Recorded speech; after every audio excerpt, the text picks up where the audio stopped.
Baik, bismillahirrahmanirrahim. Assalamualaikum warahmatullahi wabarakatuh. Selamat malam semuanya.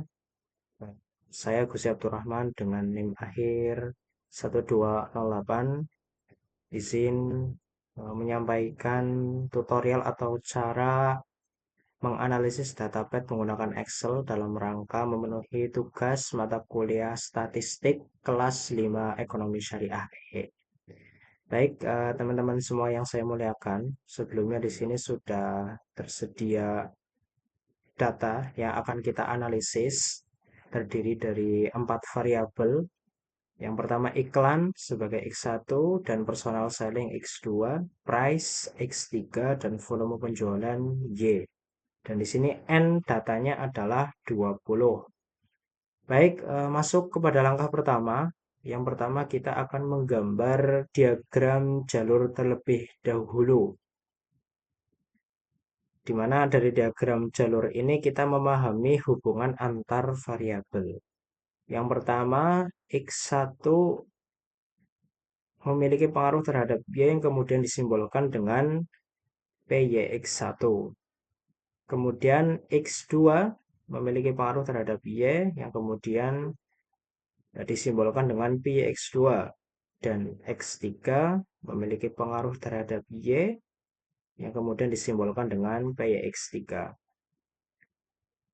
Dan ini adalah ini adalah variabel gantung ya, selain dari variabel bebas yang disebutkan tadi, dan ini juga memiliki pengaruh terhadap Y yang kemudian disebut atau disimbolkan dengan PYH. Nah, di sini teman-teman semuanya, X1 juga memiliki korelasi terhadap X2 yang kemudian disimbolkan dengan RX1 X2. Kemudian X2 memiliki korelasi terhadap X3 yang kemudian disimbolkan dengan RX2 X3, dan ada pula korelasi antara X1 dengan X3 di sini yang kemudian disimbolkan dengan RX1 X3. Jadi itu untuk langkah pertama adalah memahami diagram jalur dari setiap variabel yang ada. Kemudian langkah kedua yaitu menghitung matriks korelasi antar variabel. Jadi di sini terdapat 4 variabel X1, X2, X3, dan Y yang kemudian akan kita korelasikan. Nah, untuk X1 ketika dikorelasikan dengan X1 maka ini jumlahnya ada 1 ya. Begitu juga X2 dengan X2 juga 2 dan seterusnya ini sama. Nah, untuk menghitung korelasi di sini akan saya contohkan satu. Misalkan X1 korelasinya dengan X2. Maka rumusnya cukup mudah, yaitu sama dengan korel, buka kurung, kemudian kita pilih array pertama, yaitu X1 yang akan kita korelasikan dengan X2, kemudian titik koma, array kedua ini adalah personal selling atau X2. Setelah sudah kita blok, enter. Nah, maka akan muncul angka korelasi antara X1 dengan X2. Begitu juga dengan cara menghitung korelasi yang lain. Ini juga sama. Misalkan saya ambil X2 dengan Y. Ini pun sama. Sama dengan korel, korel tutup buka kurung. Kemudian karena kita akan mengkorelasikan X2, maka kita array pertama adalah X2. Titik koma, kita korelasikan dengan Y atau volume penjualan. Setelah sudah terblok, enter. Nah, maka akan muncul angka-angka seperti ini. Nah, nanti silakan teman-teman bisa melengkapi sendiri untuk menghitung matriks korelasi antar variabel. Nah, kemudian yang ketiga langkah yang akan kita lakukan adalah menghitung matriks korelasi antar variabel bebas. Jadi variabel bebas yang dimaksud di sini adalah selain Y. Oleh karena itu di sini Y kita hilangkan. Nah, untuk cara menghitungnya juga sama. Oleh karena itu ini kan saya copy paste saja ya. Disamakan dengan yang ada di langkah sebelumnya yaitu menghitung matriks korelasi antar variabel. Kemudian langkah keempat yaitu menghitung matriks invers korelasi antar variabel bebas. Ya, setelah kita tadi sudah menghitung matriks korelasi, maka selanjutnya kita adalah menghitung matriks inverse korelasi. Dan caranya juga cukup mudah. Ini coba saya contohkan, saya hapus terlebih dahulu. Pertama, teman-teman harus memblok 9 sel ini, kemudian pilih function ini fx, kemudian pilih miniverse ya. Select kategorinya adalah math and trick ya. Math and trick, nanti teman-teman gulir ke bawah, silakan cari min first. Nah, ini. Oke. Nah, kemudian masukkan array-nya. Array-nya adalah ini, hasil dari matrik korelasi antar variabel bebas tadi. Kita blok semua. Setelah sudah, nah, karena ini kita mengisi langsung 9 sel, maka saya sarankan teman-teman tidak langsung memilih oke ya, tapi kontrol save terlebih dahulu baru dipencet oke. Nah, maka akan muncul matrik inverse korelasi antar variabel bebas sudah kita temukan. Nah, setelah itu kita akan menghitung koefisien jalur ya. Nah, menghitung koefisien jalur ini adalah caranya dengan mengkalikan antara matrik inverse yang sudah kita dapatkan tadi dengan variabel y yang sudah tersedia. Nah, ini variabel y. Kita kalikan yang kemudian akan kita temukan px1 sebesar berapa, px2 berapa, px3 berapa. Nah, caranya pun cukup mudah teman-teman. Ini coba saya contohkan. Saya hapus terlebih dahulu. Yaitu sama dengan, bukan sama dengan. Kita blok terlebih dahulu 3 sel ini. Kemudian pilih function. Nah, ini juga sama. Kategorinya pilih math and trick. Kemudian teman-teman pilih mmode. Mmode. Nah, ini dia. Oke. Nah, array pertama itu diisi dengan ini. Ya, kita blok semua. Kemudian untuk array, jadi array pertama ini adalah matrik inverse yang sudah kita hitung tadi. Dan array kedua ini adalah Y atau volume penjualan ya. Nah, ini juga sama karena kita akan mengisi 3 sel, maka Ctrl Save baru oke. Nah, maka akan muncul koefisien jalur dan di sini sudah terdeteksi untuk px1 0,559, px2 0,4478 dan seterusnya, px3 0,140.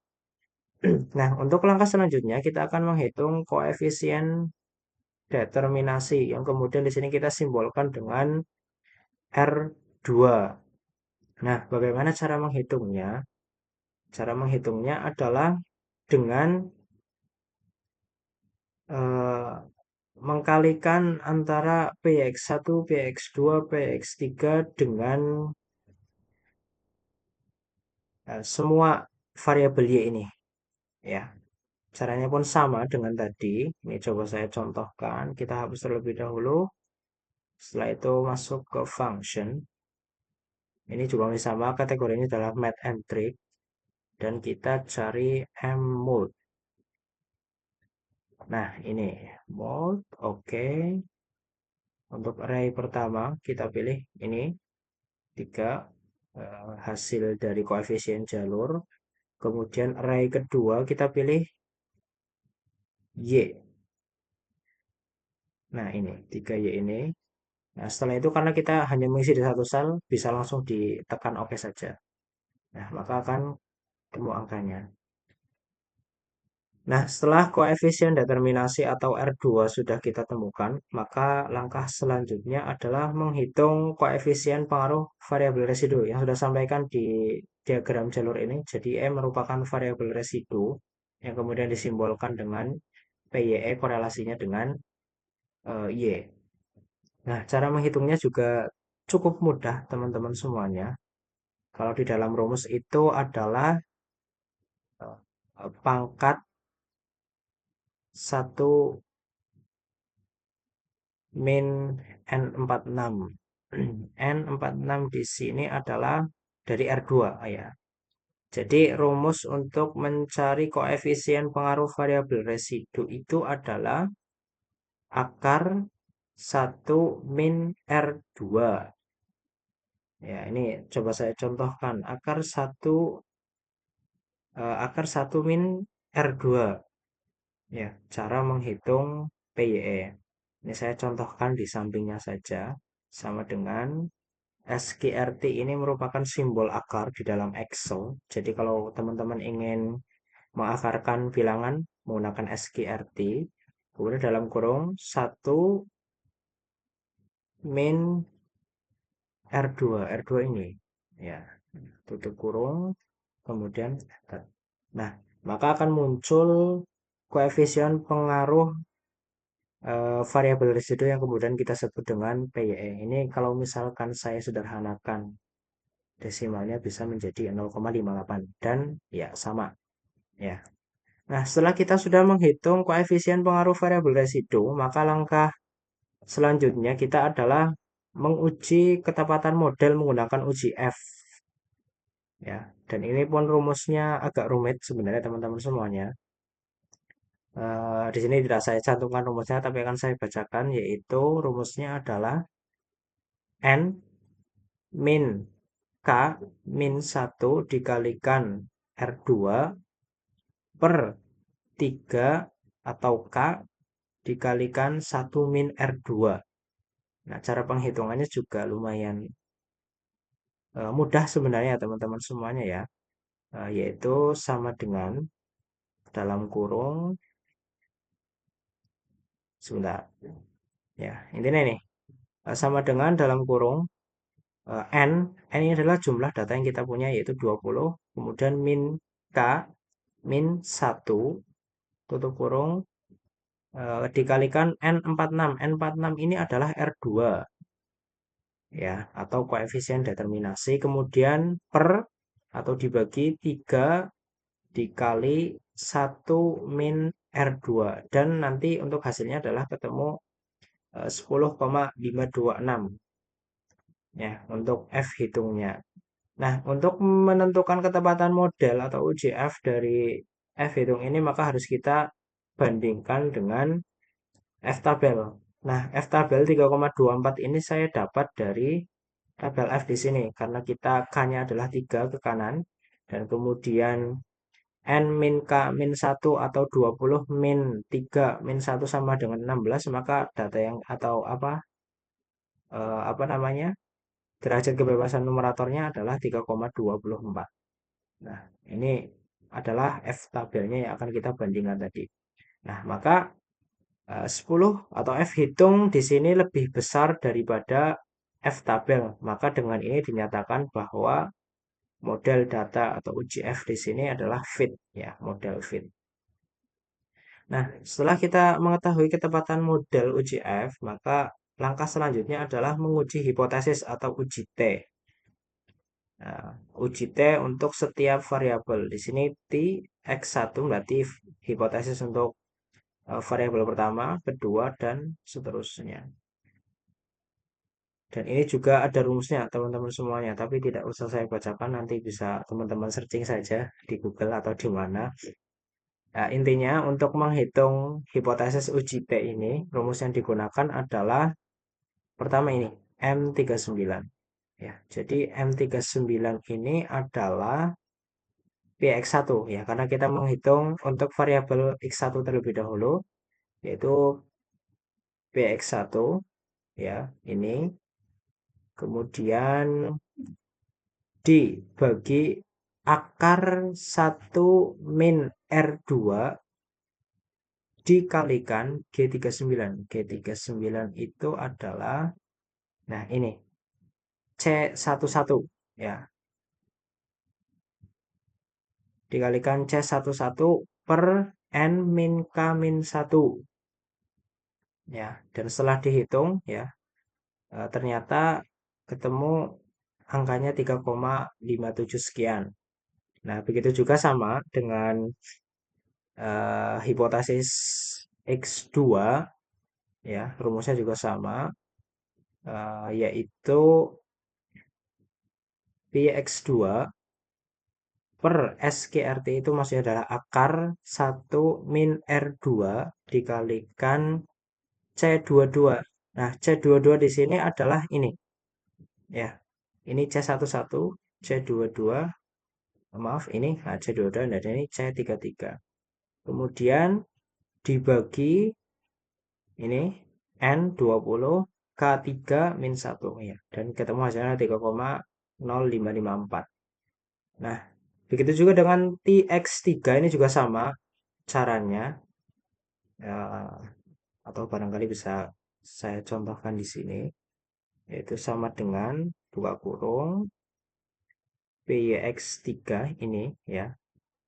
Kemudian tutup kurung dibagi akar SQRT min satu, maaf, 1 min R2, 1 min R2, kemudian tutup kurung dikalikan dengan C33. C33 ini adalah ini. Ini C33. Kemudian C33 per dalam kurung N, N-nya itu adalah 20. Kemudian min K, K-nya 3, dan min 1, tutup kurung. Nah, maka akan ketemu jumlahnya sama, 0,9068. Nah, selanjutnya setelah kita sudah mendapatkan T hitung, maka langkah selanjutnya adalah kita mencari T tabelnya terlebih dahulu karena kita menggunakan eh, probabilitas 0,05. Maka di sini untuk T tabelnya atau uji T yang kita gunakan ini, ya teman-teman, 0,05 atau 5%. Dan karena jumlah N min K min 1 itu adalah 16, maka yang kita gunakan adalah ini. Jadi 1,74, ya, untuk eh, eh, T tabelnya, ya, karena kita bulatkan di sini menjadi 1,75 dan akan kita bandingkan dengan seluruh apa namanya ini, T hitungnya, ya, T hitung dibandingkan dengan T tabel, ya. Nah, maka dari sini kita mengetahui bahwa untuk uji hipotesis variabel pertama X1, ya, kita anggap signifikan karena lebih besar dari T tabel, yaitu 3,5 lebih besar dari 1,75. Begitu juga dengan X2, TX2 atau hipotesis variabel kedua juga sama menggunakan uji T, hasilnya adalah signifikan, dan eh, TX3, ya, ini kebetulan angkanya 0,9 sekian, ya, dan lebih kecil dari 1,75 sehingga di sini kita anggap tidak signifikan. Nah, setelah uji hipotesis ini sudah kita selesaikan, maka selanjutnya kita akan menghitung pengaruh secara proporsional dari masing-masing variabel. Nah, yang pertama kita akan menghitung pengaruh X1. Dan cara menghitungnya juga cukup mudah, ya. Pertama yang kita hitung adalah pengaruh X1 langsung. Dalam artian X1 langsung itu adalah pengaruh X1 terhadap X1. Caranya adalah dengan mengkalikan antara PYX1 dengan PYX1. Nah, untuk PX1 di sini, ya, kita sama dengan saja di sini. Sama dengan PYX1. Nah, kemudian sebelahnya juga sama dengan PYX1. Setelah itu akan kita hitung sama dengan PYX1 dikalikan PYX1. Nah, maka hasilnya akan ketemu 0,3127 sekian. Nah, ini juga sama untuk menghitung pengaruh X1 melalui X2. Rumusnya adalah PYX1 dikalikan korelasi X1 X2 dan dikalikan PYX2. Nah, menghitungnya juga sama, teman-teman semuanya kita taruh angka dari setiap variabel terlebih dahulu. Pertama, Px1. Nah, ini sama dengan ya. Nah, kita tarik saja. Oh, maaf, salah. Sama dengan Px1, kita ambil lagi di sini. Px1, kemudian, nah, Rx1, X2, atau korelasi X1 dan X2 sama dengan, nah, korelasi antara X1 dengan X2 berarti ada di sini. Ya, atau kita ambil yang di sini pun boleh. Setelah itu, oh maaf, ini dipindah sebelah kiri. Nah, Px2 kita masukkan, berarti sama dengan Px2, enter. Nah, ini sama dengan Px1 dikalikan korelasi X1, X2, dan dikalikan Px2. Kan ketemu angkanya 0,036 sekian. Nah, ini juga sama untuk menghitung pengaruh X1 melalui X3. Ya, pertama adalah Px1, kita masukkan. Setelah itu, korelasi antara X2 dan X3. Di sini X2 dengan X3, enter, dan di sini adalah Px3. Kita masukkan, nah ini. Nah, sudah dimasukkan, caranya juga sama, sama dengan Px1 dikalikan korelasi X2 dengan X3, dan dikalikan Px3. Nah, ketemu. Nah, di sini kemudian kita jumlah pengaruh total dari X1 sama dengan sum dalam kurung, kita drag semua ini, akan ketemu total pengaruh dari X1 adalah 0,35 sekian. Kita bold saja. Nah, setelah X1 selesai, kita beranjak ke pengaruh X2. Ini juga cara penghitungannya sama. Jadi untuk pengaruh X2 langsung, yaitu X2 terhadap X2 ya. Jadi kita sama dengan YX2. Kemudian sini juga sama dengan PYX2. Nah, kita kalikan di sini sama dengan PYX2 dikalikan PX2 dan ketemu hasilnya. Begitu juga dengan seterusnya. Saya kerjakan langsung saja. PX2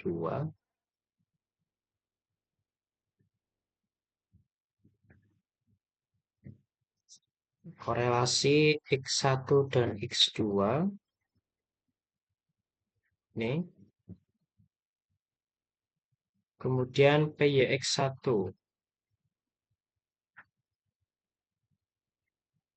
ini. Kemudian dikalikan sama dengan PYX2 dikalikan korelasi antara X1 dan X2 dikalikan PYX1. Maka akan ketemu. Sama dengan pengaruh X2 melalui X3 kita hitung bersama sama dengan PYX2. Kemudian korelasi X2 dan X3 ini. Kemudian PYX3 ini. Bentar, kemudian kita kalikan semua sama dengan dikalikan dan dikalikan lagi dan ketemu ini adalah pengaruh X2 melalui X3. Kemudian kita jumlahkan semuanya, sum dalam kurung, kita drag dan akan ketemu total pengaruh X2 sebesar 0,23 sekian. Kita bold untuk hasilnya. Nah, Sekarang kita menghitung pengaruh X3. Ini juga sama dengan PYX3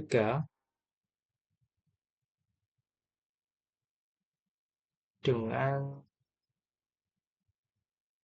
sebentar, M41 sama dengan,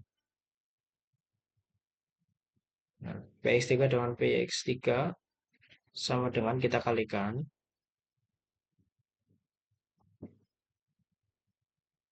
Kemudian pengaruh X3 melalui X1. PX3 sama dengan M41. Kemudian korelasi X1 dan X3 kita cari di sini. X1 dengan X3 dan PYX1. PYX1. Kemudian kita kalikan sama dengan kali dikali. Nah, ketemu. Setelah itu menghitung pengaruh X3 melalui X2. Ini masih sama, PX3 M41. Kemudian korelasi X2 dengan X3. Korelasi X2 dengan X3 ini. Kemudian PYX2 ini. Nah, sekarang kita kalikan semuanya.